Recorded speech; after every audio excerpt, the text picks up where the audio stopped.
Come along, children. Now we're going to have a little music.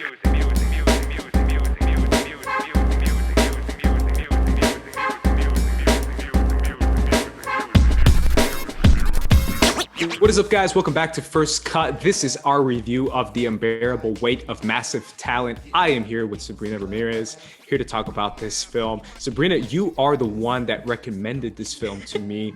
You got to see it earlier than I feel like a lot of people did. What did you feel going into this movie, and how did you feel coming out of it when it comes to expectations, and where did it meet?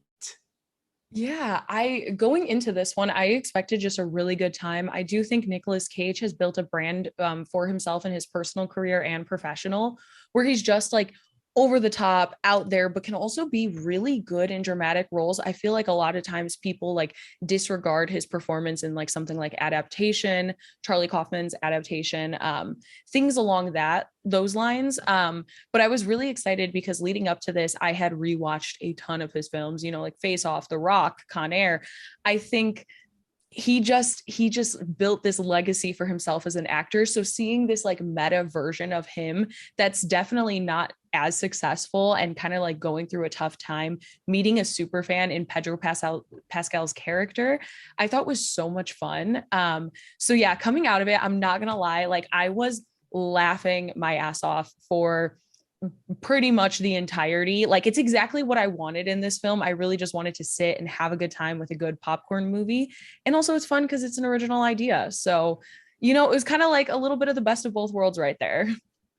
How did you feel about the meta aspect? We've seen meta done before in comedy movies, especially recent ones, whether it's the Jump Street movies or any kind of cameos that we've seen in the past of characters playing themselves. Obviously, Keanu Reeves has done one as well recently.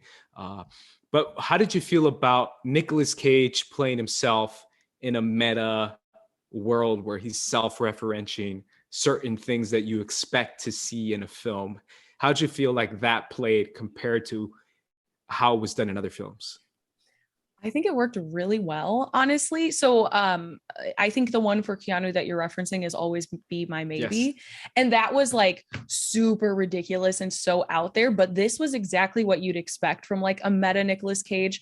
And I did attend a Q&A with the writer, director, and the writer. And they talked about how he did do a lot of his dialogue and stuff like that, like on the spot. Like he'd wake up in the morning and just add his own Nick Cage into it. So that's why it feels really authentic. So it's not just like a different take, like a Being John Malkovich or something along those lines. Like it really is something that is like so unique and authentic to himself, which I think does add a layer of kind of like building up that enjoyment factor of this film. Because if it was Nicolas Cage playing Nicolas Cage and it didn't feel like what that brand that he had already built up for himself, I feel like it might be a little bit of a letdown.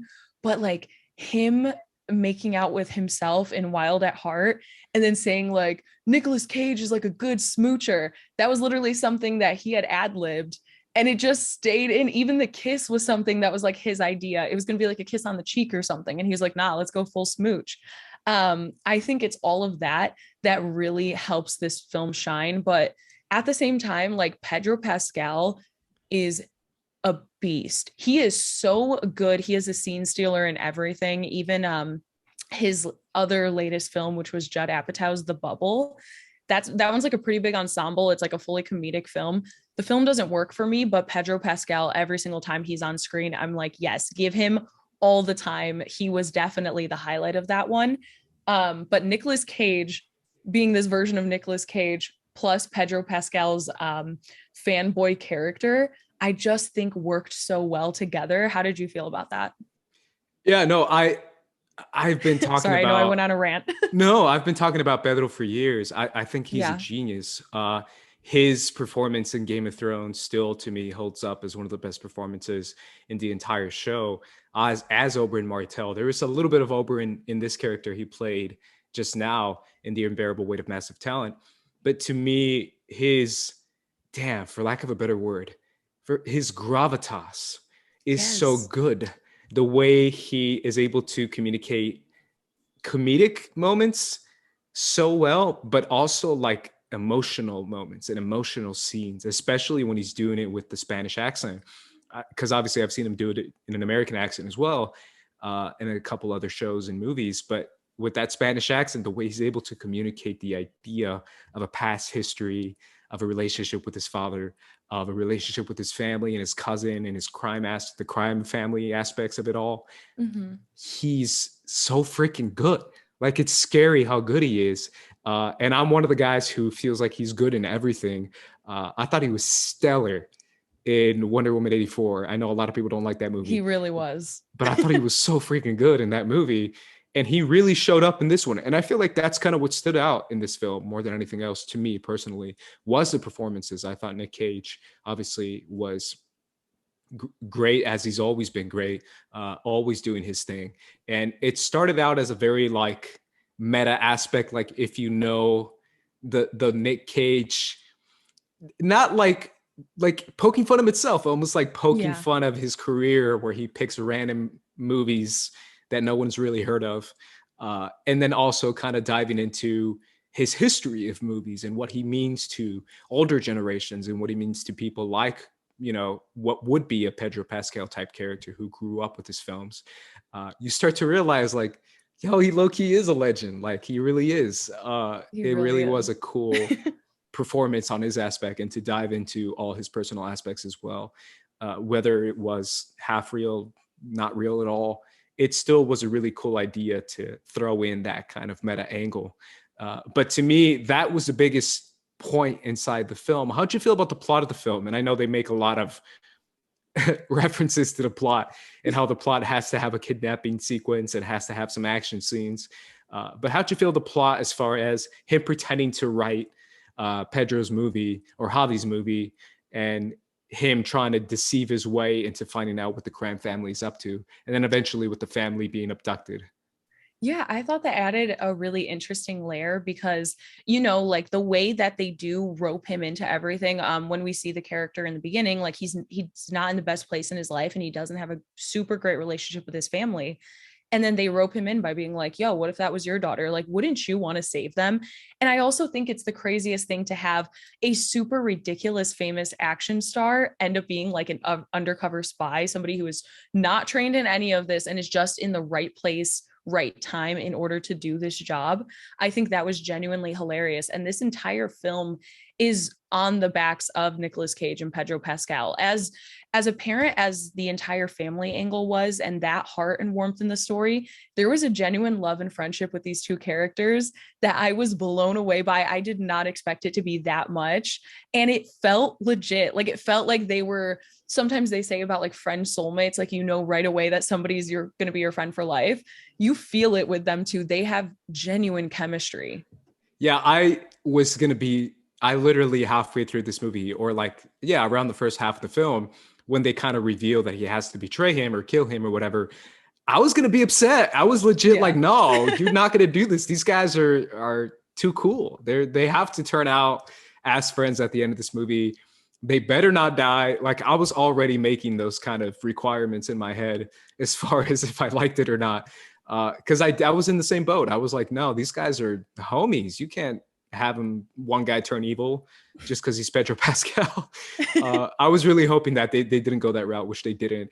I definitely saw that coming though, because as soon as I saw his cousin. Oh yeah, same. I saw it coming too. I told Brandon because we saw it together.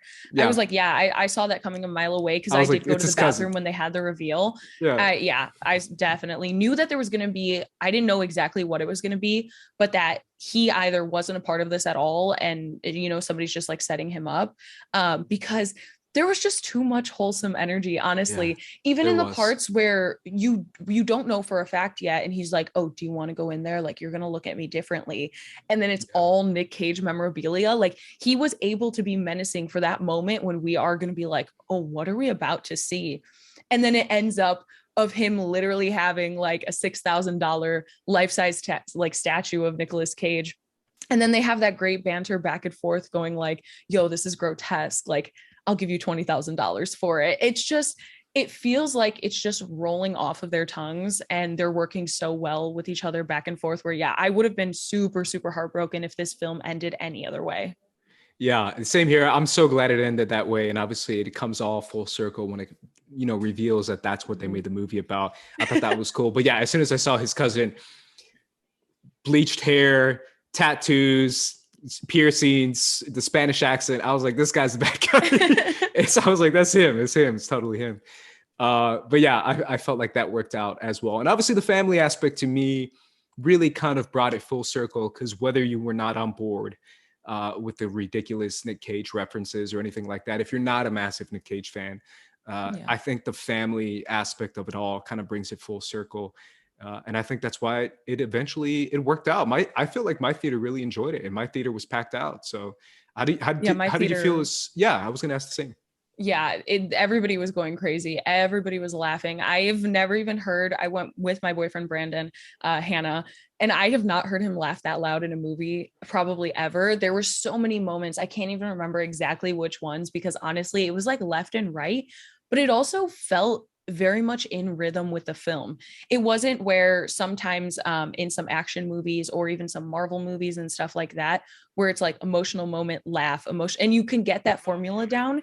This was just coming left and right at every single moment when you didn't fully expect it. And that's something that I really appreciated. And I feel like having those types of comedic payoffs throughout this film really keeps the audience engaged. Absolutely. Either way, guys, those were our thoughts on The Unbearable Weight of Massive Talent. Let us know in the comments down below. What did you think of the film? Have you seen it? Will you see it? Let us know all that information down below. Make sure you subscribe right here to First Cut for more reviews on films that we've done in the past and more that we will be doing in the future. We also have a couple anime videos and other videos covering other topics, so make sure to check those out. Sabrina, where can everyone find you? You guys can follow me on Twitter and Instagram at SabrinaXMonica, also on Twitter at SabrinaOnFilm. You can find me at Squad Literace and follow us as well at First Cut TMO. We will be tweeting all the good stuff there, so make sure you guys go ahead and follow us there. Either way, guys, for the First Cut crew, we're going to be peacing out.